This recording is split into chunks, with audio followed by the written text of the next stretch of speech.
Shalom, shalom. This is the brother Quan Nawath, formerly known as Abu Bayath here in the GMS Phoenix camp. Coming back at you, Lord will, with the edifying lesson through the Spirit and power of Yahweh Shem Shai.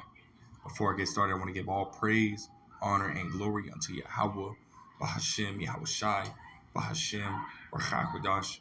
Double honor to the other apostles and other bishops of Great Millstone, who were very well, very beautifully. Double salutations to the Akim out here pushing his gospel in truth and in sincerity to the best of their ability given to them by Yahweh Shem Shai. Peace, blessings, and salutations be unto the elect scattered abroad. May the election Yahweh Shem Shai, Lord, will live upon any houses. Amen. So I've been meditating on this title, for, a while now, and that title is, if it were easy, everyone would do it, right? And this is dealing with, this path that we're on, man, this thing of ours, man, being in this truth, being in this gospel, walking to the best of our ability, after righteousness, man, following the scriptures to the best of our ability. This is not easy, man.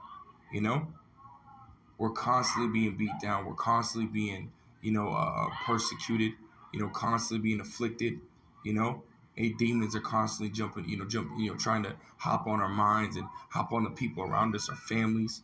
We got to deal with those things. It's not an easy path, man. But as according to the scriptures, this is not a path that many people are going to walk. And as many brothers have always said, especially in the Phoenix camp, hey, brothers are saying you got to have a strong spirit to be in this truth, man. Because of the things that we go through, the things that we know we're going to, are going to go through. You have to have a strong spirit, man. Because this isn't for everybody. The Most High did not make this path for everyone. So I'm going to grab this. It's Matthew, the 7th chapter, the 13th verse. It says, enter ye in at the straight gate. Right? That straight gate being what? That straight and narrow path, man. The path that leadeth unto life, the path of, following after righteousness, man. That's the gate. That's the path that we need to walk. And again, it's not going to be an easy one. Right? It says, for wide is the gate and broad is the way that leadeth to destruction, and many there be which go in thereat. And that's the path of simplicity, man. It's easy to be in the world, man. It's easy to do wickedness. It's easy to, go out here and smoke some weed, man. It's easy to commit adultery, man. It's easy to eat pork. Everybody's doing it. It's the normal, man. Everybody allows that shit, man. So it's easy as hell to be in the world, man. But that's the path that's going to ultimately lead to your destruction, man. And that's the path that most of the world is on, And I say most because there's a select group, an elect group of the nation of Israel that are not walking on that path. They're walking on the opposite path because there's only two paths in life, man. Life and death, man. Most of the world is walking on that path that leadeth to death. Hey, but the elect are walking on that path which leadeth to life, right? Verse 14, because straight is the gate. And you go into that word straight, it goes into a position of difficulty, right? Because when you walking on this path, you're going to have nothing but tribulation. Matter of fact, you're going to get more tribulation than those that are in the world, because ultimately in the world, we're in our captivity as Israelites. We're in a captivity, so we're still going to go through, tribulation.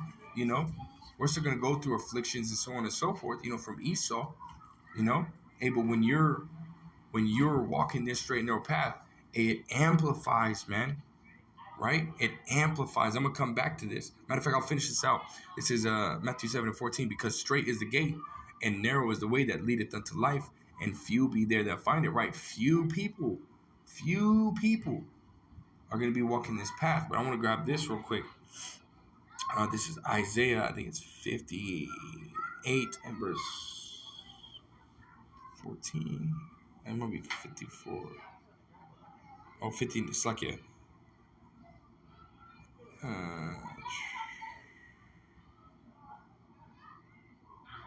where is that? I'm trying to think of um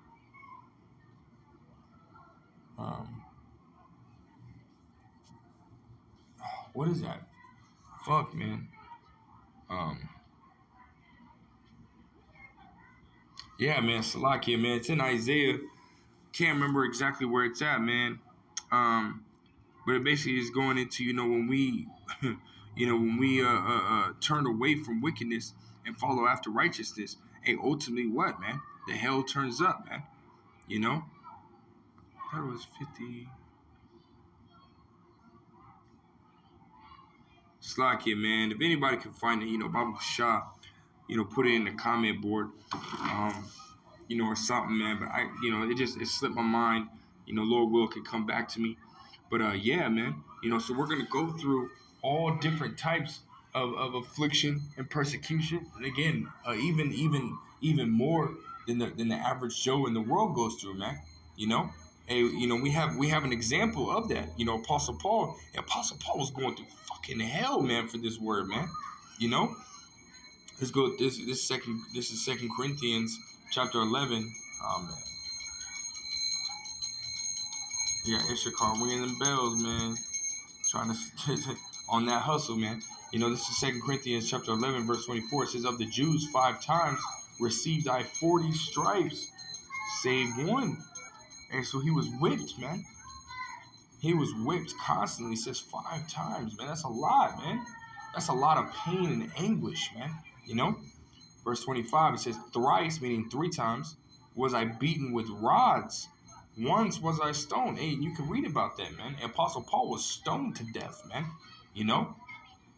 Apostle Paul got to see the spiritual realm, man.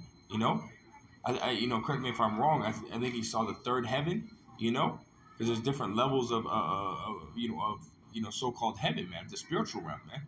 You know? So he and his spirit left his body, man. But Yahweh Shem Shai, it's like Yahweh Shem Shai, wasn't done with him, and ultimately, sent his spirit back into his body, so he went through that. Continuing on, it says, "Thrice I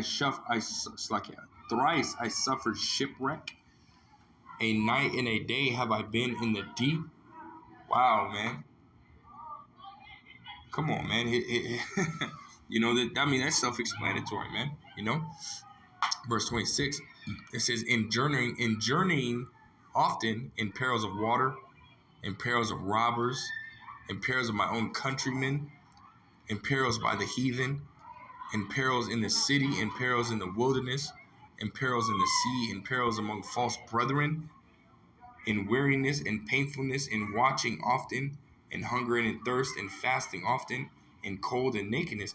So he was constantly being afflicted, constantly going through, sufferings, man. Always going through sufferings.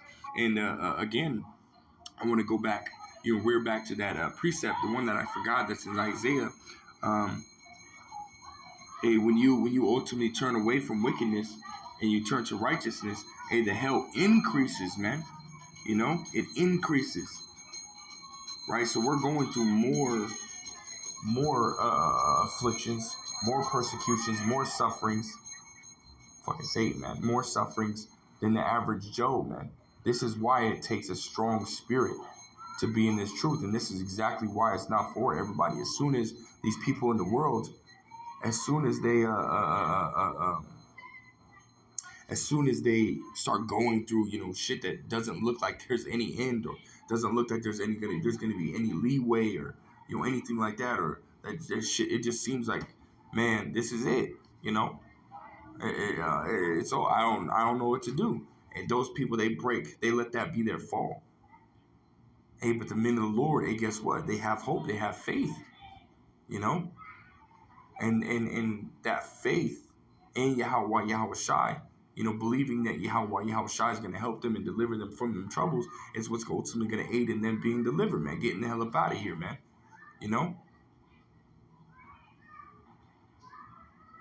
It's a beautiful thing, man. Hey, because again, not everybody can walk on this path, man. It's not meant for everybody. Only a select group of people are going to be able to walk on this path. And we have to understand that, man. And even then, knowing that, because we're walking that path, man. Nobody else is really walking that path. You see these other camps, and they're out here glory. They're making music, rap videos and stuff like that. They got the cars, they got the money, so on and so forth. So they ain't walking on that path, man.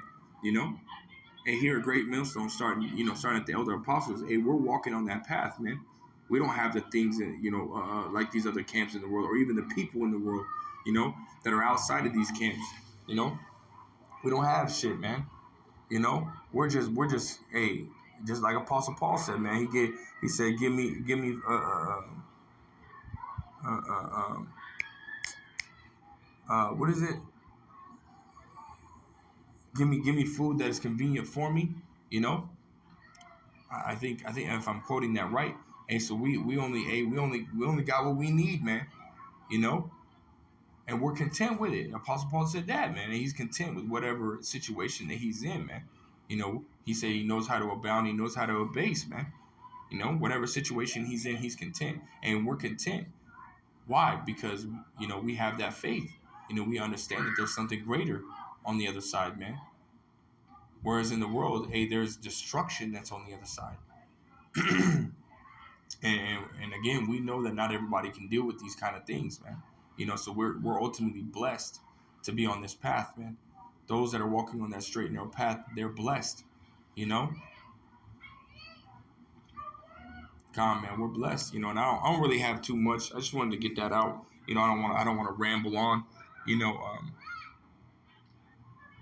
yeah, man. If it was an easy path, then everybody would do it, man. But this is not an easy path, man. This is a path that's going to lead to life, man. You know, and so you got to stay on that path, man. No matter what you're going through, man. Matter of fact, let me grab this. 2 Corinthians chapter 4 and verse 17. Dealing with those afflictions, dealing with those tribulations that we go through.